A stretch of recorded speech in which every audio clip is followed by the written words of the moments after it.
You know what time it is. Yo, homie, Peep here!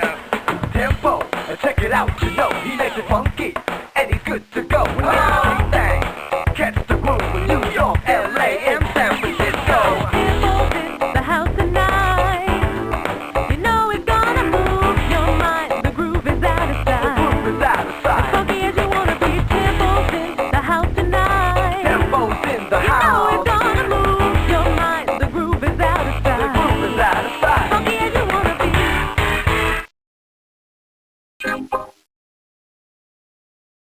Today I'm going to be talking about Tempo, a third-person jumpy game for the Sega 3210.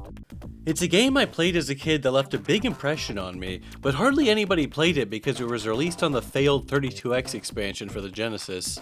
Do I even need to do the whole spiel on the 32X? Surely everyone watching this would know about it, or has at least seen the AVGN episode on it or something. But just for the record, it was an expansion released on the Sega Genesis, which was a total flop.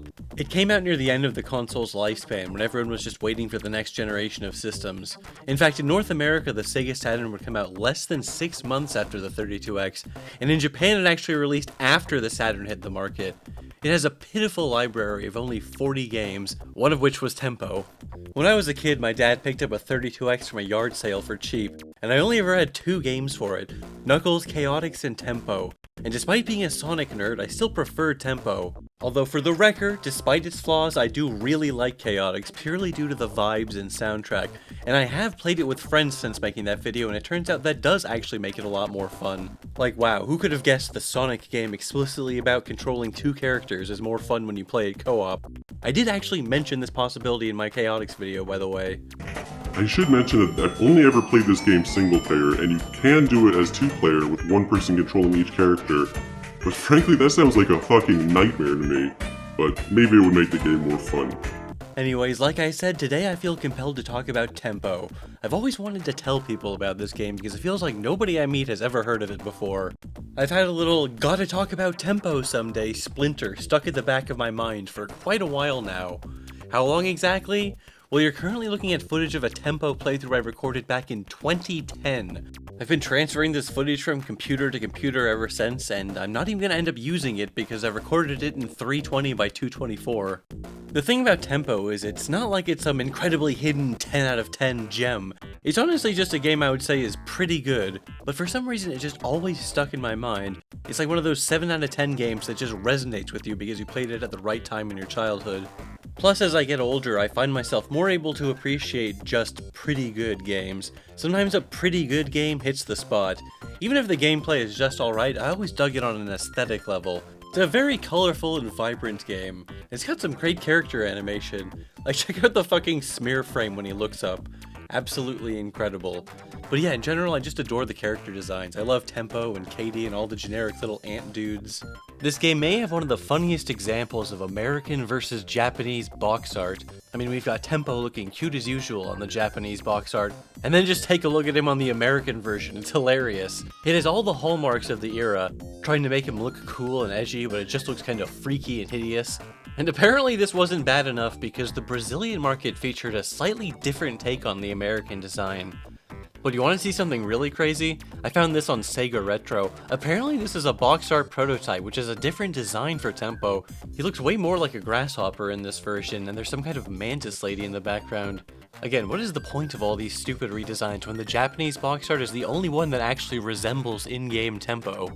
But yeah, as usual, Japan gets the better box art and the full color manuals with tons of cute little key art pieces. The English manual is rather bare bones and mostly focused on gameplay. It doesn't even have the character profiles of the Japanese manual. Again, if this seems like a minor thing to complain about, you have to remember back then it was actually normal to put most of the game's story in the manual. It's not like there's anything in-game explaining this. Look how cute he is on the Japanese cartridge compared to the English one, just reusing the box art. Now, some of the comments on my last video seem to be quite upset I took a sponsorship with 5CBD gummies. I take comments like this very seriously, so I would just like to take a moment to apologize. I'm sorry. That you guys are fucking losers! Sounds like you guys need to chill out, and boy have I got the product for you. I partnered with 5 to share their new Chill Watermelon gummies. I tried them and they're really good. They're definitely my new favorite gummies from 5. And everybody loves the taste of watermelon, right? What? You don't know what watermelon tastes like? What are you, a fucking moron? It's simple. You eat the gummies, they taste like watermelons, and then you relax. It's a great time. Look, we're all gonna die someday. We all constantly think about our own impending mortality. That's why you gotta take these gummies to help you relax. Then you can watch some TV or play some video games or something. They definitely help me chill out. Please note that this product is only for people aged 21 and over. If you're under the age of 21, then go fuck yourself. And that is the official stance of the Five Company. Just kidding. Look, I don't like it either, but it's the law. If it was up to me, I'd be handing out these things on Halloween, okay? But we can't. Anyways, new customers can get a free chill watermelon jar, just pay shipping. Returning customers can get 50% off with code CYBER50. Buy the fucking gummies or go to hell. That's not their slogan, that's something I just made up right now. Alright, so what the hell is actually happening in Tempo? Well, as stated, the backstory is entirely relegated to the manual, with basically none of this being presented in-game. The gist of it is that the game stars Tempo the Grasshopper and his girlfriend Katie the Butterfly, who are aspiring music stars on the planet Rhythmia, which is apparently home to a bunch of anthropomorphic bugs. Now you might think that Tempo doesn't really look like a grasshopper, but as you can see, sometimes he does have another little set of arms under his main ones, plus he's got wings too. Anyways, Tempo and Katie are attending the Major Minor show. This guy here is the host, Major Minor, although he doesn't really do that much in-game. And supposedly the villainous King Dirge wants to stop Tempo, although we don't really know too much about him either. Alright, here's a minor weird thing that I noticed while doing research for this game. Basically every source online, and I mean every fucking source that talks about Tempo's story, says he lives on the planet Rhythmia. But if you actually look at the one page of story that's in the manual, it's clearly written as Rhythma, with no I. At first I thought maybe it's supposed to be Rhythmia and it's just a typo, but it's clearly written out twice, Rhythma both times. So why does everyone think it's Rhythmia? Maybe just because Rhythmia sounds way better? I don't know. Oh wait, I just noticed, it says Rhythmia on the back of the box. However, I think the game manual supersedes the back of the box when it comes to determining canon. I'm pretty sure Rhythmia is just some shit they invented wholesale for the English translation anyways. I think the name in Japanese is just like Music World or something, so who even gives a shit about this fucking fake English lore? Also, the bad guy's name is probably actually Zenza, but I can't read Japanese, so I'm just telling you what the English translation says. Alright, enough of this stupid lore. It's a freaking 2D platformer from the 90s, so who even cares? Let's just talk about the gameplay. First, we might as well go over the game's controls and Tempo's moveset. Tempo can jump. Jumping on enemies damages them, of course, as is platformer tradition. And if you hold the jump button, he can use his wings to slowly float downwards. He can also kick, and if you press the kick button while running, he does a sliding kick. He also has a back kick if you hold down and press the kick button. You can also kick off walls to gain even more height. Tempo also has a snap attack, where he snaps his fingers and shoots out a music note which stuns enemies. There are also these little numbered hand pickups you can sometimes find in stages, which allows you to shoot out 2, 3, or even 4 notes. However, whenever you get hit while holding one of these things, you drop it, which is pretty annoying. Actually, one of the most annoying parts of this game is that Tempo has 2 speeds, a slow walk and an extremely fast run. It's also one of those games where you have to double tap left or right to start the run, which is a control scheme I never particularly cared for. While running, if you crash into a wall, you get this funny little animation, and you can also jump while running for a giant leap. And I mean like a giant leap. It's actually kind of crazy how much distance you can get by just double tapping to start a run and then instantly jumping. Remember, I used to think it was kind of odd to give him such a powerful jump, but then I remembered he is a grasshopper after all. The game's main collectible are these little music notes. These things are everywhere and they'll heal you. And there's also a giant music note which converts your remaining health to bonus points and then fully heals you. There are a few power-ups in this game, but they're pretty rare. There's a CD, which grants temporary invincibility. It also plays yodeling music and cows fly upwards.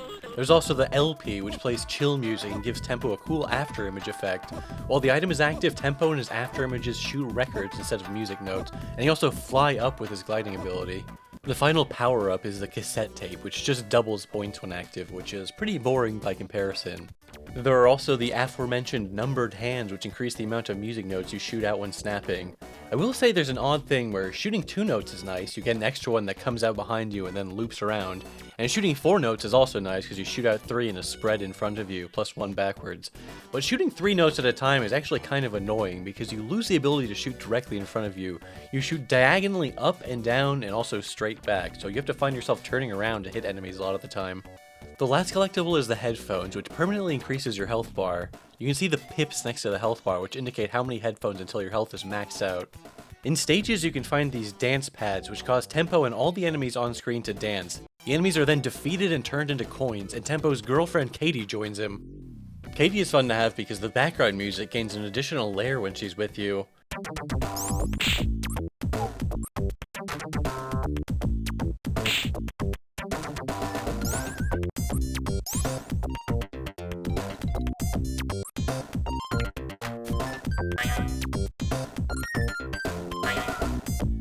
In terms of gameplay, she will automatically fly over and defeat any enemies that Tempo stuns, and there are also quite a few Katie pads which lets her break through walls and open up new routes. The funny thing about Katie is if you get hit enough times, she'll just leave, so don't be cringe in front of your girlfriend or she'll ditch your ass. Normally I don't really do the whole abridged let's play guided tour format, but this game only has 7 levels, so I might as well briefly go through all of them. The game starts with Tempo and Katie rolling up to the Major Minor show. You're presented with 3 possible stages to choose from, represented with their boss icons. You can actually press up to bring you to stages 4 and 5, but if you try to select either of them, the audience just laughs at you. You can also press up one more time to see the entrance to the final level. You can do the first 3 stages in any order you choose, but according to the manual, there is an intended stage order, but it's going from right to left instead of left to right. It does also spawn you on the right side, so I guess that's a hint. Also, for whatever reason, in the stage select screen, Tempo does his idle animation crazy fast. It looks normal when you're in a level, so I'm not sure what that's about. Maybe it's just to show he's really excited, but it looks pretty funny. Stage 1 is called Downtown Performance. This level is obviously themed after a city. I love all the little ant dudes who are just chillin' and ballin'. You can see the game's style of crazy ass backgrounds with the buildings bobbing up and down. Playing this reminds me of why I like this game so much, even though it's kinda mid. I just love Tempo. He's such a goofy little dude. He looks so happy just walking around. Sometimes you find these weird crystals which damage you, which is annoying because I feel like these really look like they should be some kind of item you could pick up. I think a lot of new players are going to try jumping into these. You have to find a frozen flower and touch it, which changes all the crystals into music notes. Sometimes you find special notes which play a tone. You can collect a sequence of notes which then play out a little song, like Happy Birthday or something. These notes don't heal you, but when you collect them all, you get a prize and your score goes up. Some of the prizes in this game are kind of weird, like this cat, or a bald dude. Throughout the game, you'll sometimes come across these treble clefs. If you touch them, it'll send Tempo rolling away, damaging enemies as he spins along. When you get to the end of a stage, Major Minor will show up to dust off your face before you fight the boss. This is basically the only time he shows up in-game. So the boss of this stage is a giant shoe, and we appear to be outside some kind of shoe-themed nightclub or something. The first 3 bosses of this game utilize a sort of pre-rendered style where it scales and rotates. Unfortunately, while this style is kind of interesting to look at, these bosses are absolutely horrible to fight against. Trying to figure out where their hitbox is and how to hit them without damaging yourself is a total pain. Occasionally during these boss fights, a floating Major Minor head will appear. Grabbing it causes you to do a dance number as if you touched a dance pad, which damages the boss. When you beat a stage, you have a screen which tallies up your points, and it has this looping animation of one of the little ant guys which plays in the background. The next stage is called Hi-Fi Performance, and it actually has a really cool setting themed around electronics. Although oddly, the background of the first area is just the ant animation from the score total screen. Still a pretty cool looking level, a lot of neat set pieces. However, I have to issue a genuine photosensitivity warning for the background of the second part of the stage. Now look dog, you know me. I love giving my audience fucking seizures and shit. It's hilarious. So when I'm giving you a warning, you know it's pretty bad. If you're sensitive to flashing lights, close your eyes now. Alright, check out this background. This is crazy. Like, alright guys, we get it. You're excited to show off the cool stuff you can do with the 32X, but maybe chill out a little? Like, this looks like some demo scene bullshit. Alright, you can open your eyes now. But apart from that background, I do think this stage has some really cool sections, like there's this one paying homage to retro video games. The boss of this stage is a giant pair of headphones. This thing isn't nearly as bad as the shoe. Like, there's even a spot in the bottom right of his arena where if you crouch, he just can't hit you at all. So you just stun lock him and have Katie attack him, or you can get in a rhythm of jumping on his head. He's not too difficult.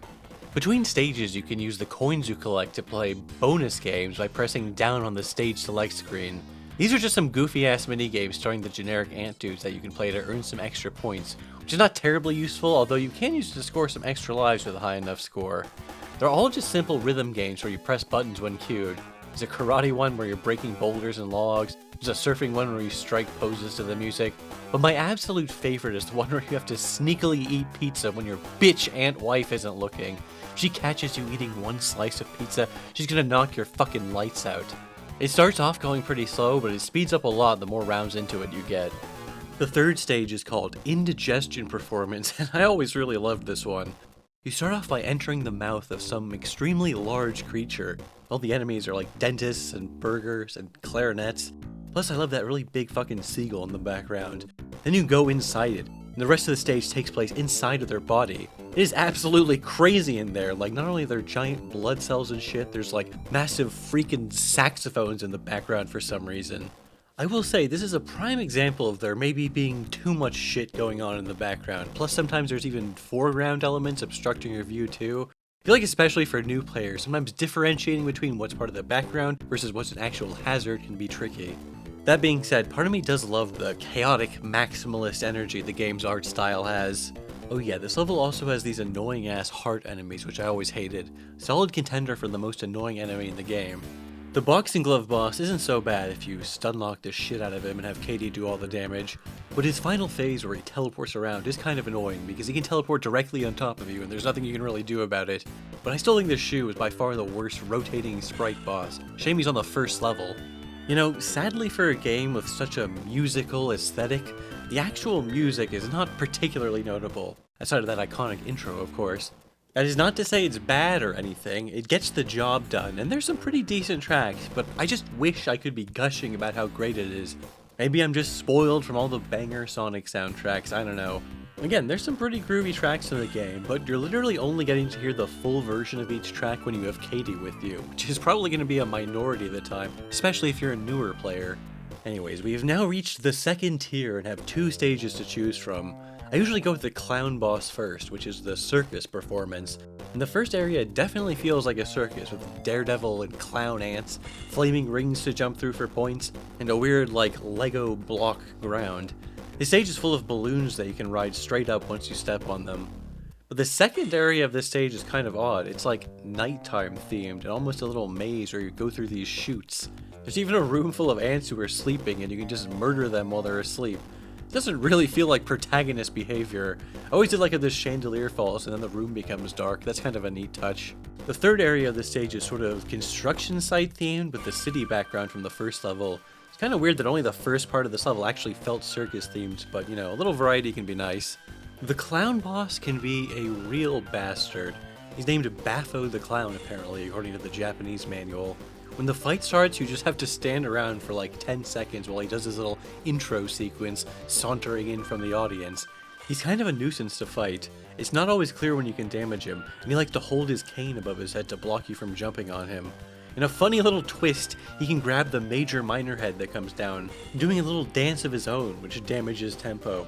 Not only that, but if you die to him, he has an entire unique dance animation which has to play out, which lasts like 20 seconds. Talk about adding insult to injury. He can be pretty tough, and he's really good at snatching those major minor heads, but once you get the hang of him, he's not too bad. I feel like the key to beating him is knowing when to slide kick. He's usually vulnerable to that. I will say that some of these bosses can be quite annoying, but if you ever like watch a speedrun, you'll see there's some crazy strats you can use to get super quick kills on them. The fifth level is Jungle Performance. This one has a gimmick with some destructible terrain where these honeycomb-shaped blocks can be destroyed by snapping at them. Sometimes inside the honeycomb is a cute little bee enemy. This level also features the bouncing freaking lima bean enemies, which are super annoying. Plus these little ant Goomba things which come out of these holes. Overall, this level is alright, but it's not really one of my favorites, although the music in this one is pretty good once you grab Katie. And I really love these cute little frogs you can find in the level whose heads you can jump on. Top tier video game frog in my opinion. Honestly, I wish I had more to say about this stage, but there's nothing too special about it. The boss this time is a trio of bee ladies called the BBs. Just like the clown, they can also grab the major minor head, and they also have a special victory animation if they win. They can be a little annoying at first, but once you realize that to beat them you just have to damage the head bee, it's actually not so bad. Her minions are basically just glorified projectiles, so watch out. This time I think the best way to do it is by quickly jumping on her a bunch. Upon beating the 5th level, the game immediately loads you into the 6th level, Winter Performance. This is kind of odd because it's the only time in the game it doesn't return you to the stage select between levels for whatever reason. In fact, Winter Performance is odd in a few ways. The music doesn't change when you get Katie, and it's the only level without a boss. It's just like kind of a chill break level before the final stage. Anyways, as you can tell from the name, this level is based on a whole winter wonderland aesthetic. Lots of Christmas trees and Santa ants, it's very cute. I like the skating ones and the fisherman guy. This stage is really quite short too, especially if you rush to the end. There's a teleporter which can take you up to some clouds in the sky which have some collectibles, but it's totally optional. The second part of the stage is a bit more abstract, with ice blocks and giant candles to walk on, and an alternating pattern for a background. This section features some neat enemies like the hockey guys, and there's some kind of cake juggling cowboy, but this section is only a couple minutes long and ends unceremoniously without a boss fight before just kicking you back out to the stage select. Anyways, now we can finally head to the top level and enter the last stage, Final Performance, and I have to say it is not your typical final level type vibe, and it has kind of a strange structure. There's a bunch of doors you can enter and also an elevator which will take you up a level. There's tons of totally optional rooms you can explore with items and enemies in them. I really love this pool room. I don't know why, but it has such a chill vibe, and has some of those cute frogs too. Like when you think about most games have like a foreboding and ominous final level, this one is bizarrely chill by comparison. It's like getting lost in a hotel or something. The music is weirdly relaxing too. Sometimes when you enter a door, it'll like freeze on the smear frame of him looking up, which I always enjoyed. Anyways, toward the end, there's like a little bit of a maze-like element where you have to find your way through a series of doors, and then once you get through all of that, it places you in this blue room with 4 elevator doors, one of which has an arrow over it. This is a total troll move by the game because if you go through the door with an arrow on it, it sends you back to the literal beginning of the level. The first and third doors also send you back to previous floors. Only the door on the right will actually send you to the final area. After going through one more door and a final little ascent sequence to the top of this tower, Tempo is finally in front of the door to the final boss. And I gotta say, this guy sucks. Look, you know me, I like this game despite its flaws, I'm not a hater, but goddamn, what the fuck is going on with the character design on this final boss? It looks like fucking shit. I don't know if he says to look cool or scary or what. It looks like some kind of evil eggplant. And of course he can also grab the major minor heads to do his own dance, plus he has a special victory animation too. Once again, the slide kick comes in clutch during this boss fight. It's a good way to rack up some damage. Once his health gets low enough, he unveils his final transformation. A little fucking steamroller car thing, where he just speeds back and forth across the screen and you gotta jump on him. Yeah, sorry man, this is not doing it for me. This is fucking lame as hell. Pretty weak ass desperation move. Anyways, once you kill him, Tempo and Katie do their little dance and get a big trophy from Major Minor. Then your score is tabulated and you get an ending.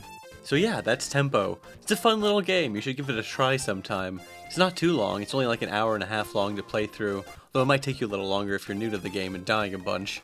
Oh, something very funny I can talk about is the insanely hard to unlock alternate ending screens. As a kid, I thought the game's ending was just supposed to be this joke image of a buff Tempo in his underwear. Like, I thought that was it. But there's actually 6 different ending images depending on your final score. If you get a lot of points, it's somewhat feasible to unlock the next best ending, the cooking one. And if you really go out of your way to get a lot of points and play all those goofy minigames over and over, you can probably get the next best ending too.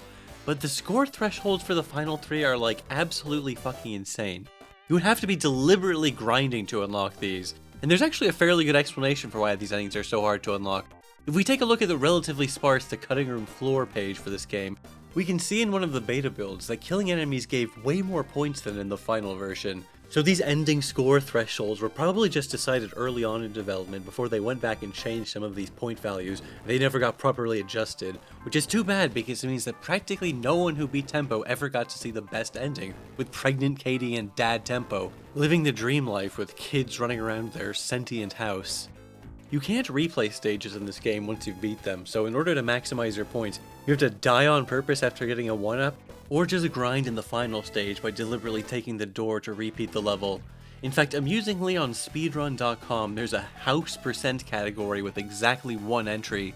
It's an hour long, well 58 minutes and 59 seconds to be precise, and basically from minute 15 to minute 53 it is non-stop grinding for points in the jungle level by just repeating the same loop over and over again.